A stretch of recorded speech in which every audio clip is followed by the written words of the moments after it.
میں 1 करोड़ मौलाना से 1 करोड़ तावीज उस सेब के बाद पेड़ में मैं डाल देता हूँ, क्या आम फल जाएगा? नहीं फलेगा। जो पेड़ है आम का, करोड़ों तावीज उससे सेब नहीं फला पाएगी। अगर कभी ऐसा कहीं होता है सूखे दरख्त में खजूर आ जाती है, वो अगर वली कर दे तो करामत है, नबी करे तो मोजज़ा है। मोजज़ा वो है जो खर के आदत के तौर पर हो, यानी आदत के खिलाफ हो। करामत उसे कहते हैं जो आदत के खिलाफ हो, यानी आदत है जमीन पे चलना, हवाओं में उड़ना आदत नहीं है, लेकिन कोई हवाओं में उड़े ये खर की आदत है और एंटी हैबिचुअल चीज है, उसी को करामत कहते हैं। कोई वली करे तो करामत है, कोई नबी करे तो मोजज़ा है। अगर सूखे पेड़ में अगर फल निकल आए, कोई नबी निकाले तो मोजज़ा है, कोई वली निकाले तो करामत है। लेकिन आदतन ऐसा नहीं होता है। जनरली खजूर के पेड़ से खजूर निकलती है, आम के पेड़ से आम निकलता है, कटहल के पेड़ से कटहल निकलता है, सेब के पेड़ से सेब निकलता है। तो जब बुनियाद ही खराब हो गई, अब तावीज़ात से तेरे बच्चे समझ जाए, ऐसा कभी नहीं होगा। तुमने बचपन में बच्चे से कहा था आलिमों के पास मत जाना, ये मौलवी लूटेगा, बोलेगा फितरा दो, बोलेगा ज़कात दो, बोलेगा जलसे का चंदा दो, बोलेगा मस्जिद की तामीर का चंदा दो। मौलवी का मतलब है चंदा मांगना। इसके पास जाएगा तुम्हारी जेब खाली करवा देगा। मौलवी को दूर से सलाम कर देना, इसके करीब मत जाना, इनकी बातों को गौर से मत सुनना, वरना जवानी में दाढ़ी रखनी पड़ेगी, जवानी में इस्लामी लिबास पहनना पड़ेगा, जवानी में बूढ़ा बना देंगे तो मैं नॉर्मल और सॉफ्ट बना देंगे। दूर से सलाम करना, बस इतना ही से ताल्लुक रहे। अब अगर बच्चा बिगड़ गया, वह बाप के सीने पे चढ़ के मार रहा है, 10 बीघा जमीन बेच के मैंने बेटे को आलिम बनाया, तो बेटे को मैंने इंजीनियर बनाया, वह बंबई में किसी अपनी क्लासमेट से मोहब्बत करके शादी रचा ली, वह बोलती है घर नहीं जाएगा वरना मैं तेरे साथ नहीं चलूंगी। वो तो हाँ ठीक है, मैं वतन छोड़ दूंगा, मगर तुम चाहिए, माँ को छोड़ना पड़ेगा, छोड़ दूंगा मगर तुम चाहिए। माँ बाप को छोड़ा, 10 बीघा जमीन बेच के मैंने MBBS डॉक्टर बनवाया था। वो एक लड़की की मोहब्बत में शहर बंबई का अपना मस्कन बनाया, वो अपना मातृ वतन को छोड़ दिया, माँ को छोड़ दिया, बाप को छोड़ दिया। मैंने क्या कहा था, मौलवी के चक्कर में मत पड़ना। और जब बच्चा हाथ से निकल गया तो अब मौलाना के पास दौड़े दौड़े आए, हजरत तावीज दे दो, हजरत दुआ कर दो, हजरत कोई वजीफा बता दो, तो हजरत वजीफा बता देंगे। बरसों का बिगड़ा हुआ 1 मिनट में संभल जाएगा। अगर तुम बच्चों को बताया होता कि मौलवी के करीब रहना, उनकी बातें सुनना, हदीस सुनना, तो मौलवी उसको बताता, चाहे डॉक्टर इंजीनियर क्यों ना बन जाओ, माँ के पाँव के नीचे जन्नत है। माँ का चेहरा कोई देखेगा हज मकबूल का सवाब मिलेगा, बाप का चेहरा कोई देखे 100 बार डेली मकबूल हज का सवाब मिलेगा। माँ के पाँव को बोसा दे दे, जन्नत की चौखट के चूमने का मजा मिलेगा। अगर तू अपने बेटे को कुछ नहीं देता, मौलवी के करीब कर देता, वह बेटा तेरा तहवा चूमता, तेरी पेशानी को देखता, तेरे पेशानी को बोसा देता, तेरे चेहरे की ज़ियारत। तुमने आलिम से नफरत दिलाया, अब वह तुझे छोड़कर गैरों के साथ दुनिया बसाया है, इसका 100% जिम्मेदार तुम है। इसलिए अपने बच्चों को आलिम के करीब करो, मुस्तफा की हदीस सुनाओ, एक टका मत देना, मगर जन्नत के शौक में तेरा बेटा जब तक तू जिंदा रहेगा तेरा पाँव चूमेगा, पेशानी को बोसा देगा। अगर तू मर गया तो तेरी कब्र पे तेरा बेटा जाके बोलेगा, इलाही मेरे बाप ने जमीन मकान नहीं दिया पर ईमान की दौलत दी है। उस बेटे की दुआ अगर कबूल हो गई तो तेरे गुनाहों, तेरी खताओं की माफी होगी, जन्नत में दाखिला हो जाएगा। यानी ऐसी परवरिश अपने बच्चे की कर, आलिमों से नफरत मत दिला, आलिमों से दूरी अख्तियार करने की बात मत कर। इसके जिम्मेदार हम खुद। अगर मेरा बेटा आज टकेत हो गया है, मेरा बेटा आज अगर लुच्चा लफंगा हो गया है, जमीन जैसी होती है वैसी फसल पैदा होती है। कश्मीर की जमीन में बासमती चावल नहीं होता है, बिहार की जमीन में अखरोट और जाफरान की खेती नहीं होती है। इस मिसाल को गौर से सुनिएगा कि दुनिया एक कानून से बंधा हुआ है, वशम्सु तजरी लिमुस्तक़र्रिन लहा ज़ालिका तक़दीरुल अज़ीज़ुल अलीम। यह सूरज अपने ठिकाने की तरफ दौड़ रहा है। सब्बिह इस्म रब्बिकल आला अल्लज़ी खलक़ फसव्वा वल्लज़ी क़द्दर फहदा वल्लज़ी अख़रजल मरआ। बाकी बयान करो रब्बे आला की, जिसने चीज़ों को पैदा करके एक अंदाजे पे रखा है। दुनिया का सारा काम एक सिस्टम से रिलेटेड है। रोजाना चांद का निकलना और आफ्ताब का निकलना, सूरज का निकलना, सितारों का निकलना, रात का आना, दिन का आना, ये सारा काम सिस्टम से आधारित है। कोई काम सिस्टम के खिलाफ नहीं होता है। तो कश्मीर की सरजमीन है, या सेब के लिए, अखरोट के लिए, ड्राई फ्रूट के लिए, जाफरान के लिए। बिहार की सरजमीन है जूट के लिए, जूट की खेती यहाँ नहीं होती और वहाँ सेब की खेती नहीं होती। कश्मीर की महाराष्ट्र की सरजमीन है, कपास के लिए मशहूर है, कपास की खेती कश्मीर में नहीं होती और महाराष्ट्र में सेब की खेती नहीं होती। जैसी जमीन वैसी फसल, जैसा दरख्त वैसा फल, ये कानून है कुदरत का। यहाँ ऐसे इसके ہٹ کے کچھ نہیں ہوتا، یہ قدرت کا قانون ہے۔ زمین جیسی ہوگی سرخیز تو فصل اچھی پیدا ہوگی، زمین بنجر ہوئی تو فصل جلی بھی پیدا ہوگی۔ زمین ہے عورت، مرد ہے بیج ڈالنے والا۔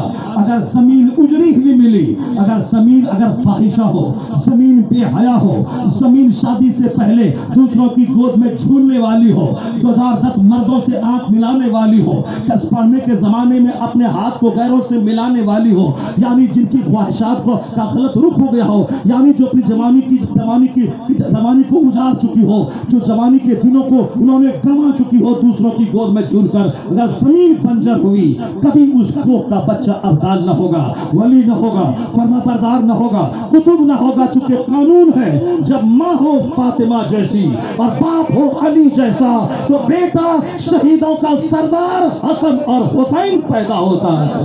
قانون ہے قدرت کا، جب باپ ہو موسیٰ جنگی دوست جیسا رات سجدے میں گزرے اور دن جہاد میں گزرے، اور ماں ہو سر سے لے کے پاؤں تک گناہوں سے سیف، نہ زبان نے خطا کی، نہ چہرے نے خطا کیا، نہ ہاتھ سے گناہ سرزد ہوا، نہ پاؤں سے گناہ کی طرف چلی، یعنی سر سے لے کے پاؤں تک گناہوں سے سیف۔ جب خاتون ایسی ہو اور باپ ایسا لاجواب، رات بھر سجدہ اور دن میں جہاد، وہ دونوں جب آپس میں نکاح کر کے ملے، اسی پاکیزہ نفوس سے جو بچہ پیدا ہوتا ہے، اولیاء و صالحین کا سردار عبد القادر جیلانی پیدا ہوتا ہے۔ جیسی زمین ویسی فصل، جیسا درخت ویسا پھل۔ آج بچے میرے اجڑ گئے، لچے نفنگے ہو گئے، جوکر کی طرح چہرہ ہو گیا، سماج اجڑ گیا، چونکہ میری ماں اجڑ گئی، میرے باپ اجڑ گئے، عالموں سے نفرت، خانقاہوں سے دوری، سرکار کی محبت سے تغافل و سستی، نتیجے میں آج میرا سارا خاندان تباہ ہو گیا۔ کیونکہ قدرت کا قانون ہے جب ماں ہو تہجد گزار اور باپ ہو سید غیاث الدین جیسا تو اسی کا بیٹا سلطان الہند 90 لاکھ کافروں کو کلمہ پڑھانے والا معین الدین چشتی پیدا ہوتا ہے۔ جب باپ ہو تہجد گزار اور ماں ہو 17 پارے قرآن کی حافظہ تو بیٹا قطبالدین بختیار کاکی جنم لیتا ہے۔ جب باپ ہو سید احمد علی بخاری اور ماں ہو سیدہ زلیخا 80 سال کی عمر تک سر سے آنچل نہیں کھسکا، چہرہ اجنبی مرد کے سامنے بے نقاب نہیں ہوا، یہاں تک کہ کلائی بھی غیروں کے سامنے نہیں کھلی۔ جب ماں اسی لاجواب ہو تو بادشاہ سے لے کے چپراسی تک سبوں کو تہجد گزار بنانے والا محبوب الہی اس وطن سے پیدا ہوتا ہے۔ جب باپ ہو مفتی نقی علی خاں جیسا اور ماں ہو تہجد گزار جنہوں نے بانداری کے باوجود درویشی کی چادر اوڑھ لی، جب باپ ہو مفتی نقی علی خاں اور ماں ہو تہجد گزار اسی کا بیٹا مجدد اعظم امام احمد رضا کا پیدا ہوتا ہے۔ نعرہ تکبیر، نعرہ رسالت، نعرہ رسالت، نبیرہ حضور اعلی حضرت، نبیرہ حضور اعلی حضرت، نعرہ تکبیر۔ کوئی کچھ بولے، جیسی زمین ویسی فصل، جیسا درخت ویسا پھل، یہ اللہ کی ہے، یہ دنیا اللہ کی مرضی کے مطابق ہی سارا کام چلے گا۔ 6 مہینے کا ٹکٹ میرے ہاتھ میں ہے، میں آج فرانس جا رہا ہوں، کل فلسطین جاؤں گا، کل وہاں جاؤں گا، کل وہاں جاؤں گا، گھر میں رہنے کی فرصت نہیں ہے، گھر میں نہیں رہ پاؤں گا۔ 6 مہینے کا ٹکٹ بنا ہوا ہے، آج یہاں رہنا ہے، کل جاپان جانا ہے، پرسوں فرانس جانا ہے، یہ سارا پلان تھا۔ یہ انسان ایسا لگتا تھا جیسے کوئی خدا نہیں، خود سے پیدا ہوا ہے، خود ہی اپنا فیصلہ کرنے والا ہے۔ امریکہ کی سڑکوں پہ 24 گھنٹے واقعات، خرافات، زناکاریاں اور شراب پانی کی طرح سستی ہو۔ ہندوستان میں جہاں سجدہ کرنا چاہیے ڈل جھیل کے کنارے وہاں زنا، بمبئی میں سمندر کے کنارے جہاں مصلی بچھا کے سجدہ کرنا تھا وہاں پہ زنا، جہاں نشاد باغ میں جہاں ہمیں مصلی بچھا کے یہ کہنا چاہیے الہی جب یہ ہاتھ کا بنایا ہوا باغ اتنا خوبصورت ہے تو تیری جنت کتنی خوبصورت ہوگی، وہاں سجدہ کرنا چاہیے۔ شالیمار باغ میں، نشاد باغ میں، مگر وہاں زناکاری۔ وکٹوریا پارک کلکتہ میں خوبصورت گارڈن ہے، وہاں مصلی بچھا کے 1000 بار درود پڑھنا چاہیے، وہاں لوگ چپکے ہوئے ہیں۔ بہار کی راجدھانی پٹنہ میں نیا پارک بنا تھا، بہت شاندار سجاوٹ ہے، وہاں مصلی بچھا کے نماز پڑھنا چاہیے۔ الہی کتنی خوبصورت ہے یہ دنیا، نہیں وہاں زنا، سمندر کے کنارے زنا، گوا میں زنا، یعنی 31 نائٹ کو کشتی میں زنا، یعنی جوا، شراب، زنا، فلم نے اس کو بڑھا दिखाया, ये शराबी हीरो है, ये जुआबाज हीरो है, ये औरतें चड्डी पहन के नाच रही हैं, मेरी करोड़ों बेटियां उसको देख रही है, उसके सीने में पैदा हो रहा है मैं भी यही बिकनी पहनूं, ऐसा ही लिबास पहनूं, मैं भी दो चार लोगों से संबंध बनाऊं। यानी ये सनीमा नहीं, ये निकाला था इन्होंने लोगों को सबक हासिल हो, ये बेहयाई को प्रमोट किया है, बढ़ावा दिया है। यहाँ तक कि जो न्यूज सुनाने वाली मेरी एंकर है, वो एंकर भी चड्डी पहनकर, वो बहाना लिबास पहनकर, जवानी की नुमाइश करके वो अखबार क्या पढ़ेगा कि बंबई में क्या हुआ, यूक्रेन में क्या हुआ, रूस में कितना बम गिरा, वो सब उसके चेहरे को देखने में, उसकी नुमाइश बदल के स्ट्रक्चर को देखने में लगा हुआ है। जब दुनिया ज़िना से भर गई, जब दुनिया शराब से भर गई, तो क्या होना चाहिए? एक छोटा सा कोरोना का कीड़ा अल्लाह ने भेज दिया, एयरपोर्ट पे ताले लग गए, रेलवे स्टेशन पे ताले लग गए, अमेरिका की फैक्ट्री बंद हो गई, यहाँ तक कि हिंदुस्तान की सारी फैक्ट्रियां बंद हो गई, फ्लाइट बंद हो गई, ट्रेनें बंद हो गई, 6 महीने का टिकट हरा है, हर आदमी अपने घर में, जेल में बंद हो गया। यानी सारी दुनिया में लॉकडाउन लगा, अपना घर जेल बन गया। अमेरिका का वो चौराहा 24 घंटे का शबाब का रंग रहता था, वहां कुत्ते बोलने लगे, एयरपोर्ट पे कुत्ते भौंकने लगे, यहाँ तक कि नेता से लेकर चपरासी तक सबके चेहरे पे हवाइयां उड़ने लगी। अल्लाह ने बंदों को बता दिया, बंदा हो बंदा बन के रहना, खुदा बनने की कोशिश मत करना। अल्लाह ने सबों की ख्वाहिशात के खिलाफ सबों के घरों को कैद खाना बना के बता दिया, तेरे चाहने से सब कुछ नहीं होता है, वही होता है जो मंजूर खुदा होता है, वही होता है जो चाहता है। नारे रिसालत, मोहब्बत रसूल काम, मनमानी नहीं, नफ्स की गुलामी नहीं, शरारत नहीं। अल्लाह को बंदों के होश ठिकाने लगाने में देर नहीं लगती है।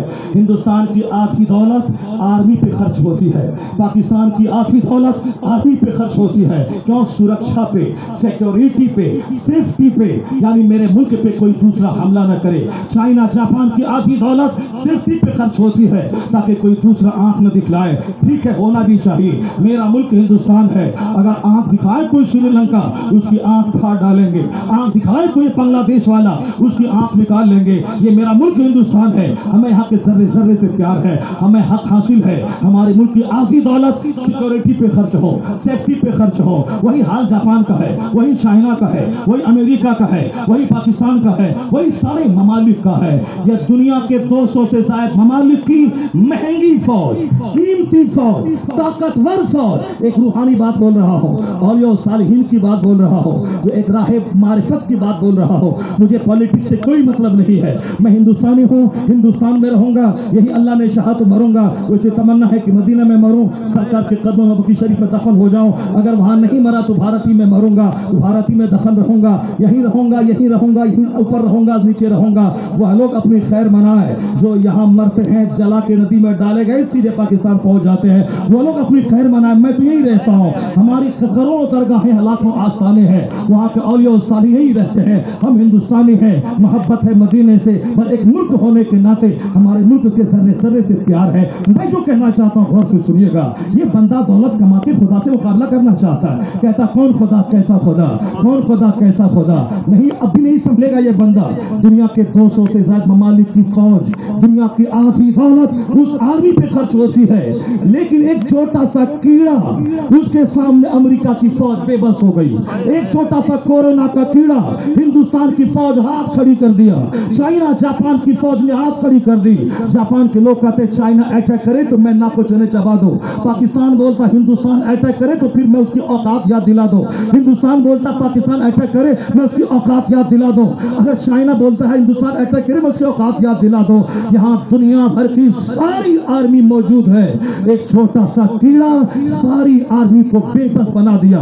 उस कीड़े से कौन लड़ेगा? ये कीड़े ने अमेरिका को हिला दिया, हिंदुस्तान हिला दिया, कई करोड़ लोगों की जान ले लिया, दुनिया भर में सन्नत तारी हो गया। पता चला अल्लाह जब बंदों को सजा देना चाहता है तो बहुत बड़े हथियार की जरूरत नहीं है, एक छोटा सा कीड़ा इंसानों का जीना गोहर कर देता है। इस कोरोना से सबक हासिल करना चाहिए कि बंदा मगरूर होकर न रहे, सीना तान के न चले, बकवास मत करे। कुरान जो कहता है उसे हक माने, हदीस जो आया, हदीस में जो आया उसको हक माने, अल्लाह रसूल की फरमाबरदारी करे, पेशानी को जमीन पे टेक दे। अगर यह कहे कि मैं कुछ नहीं हूं, अल्लाह इसे उठा के इस सब के आसमान पे पहुंचा देगा।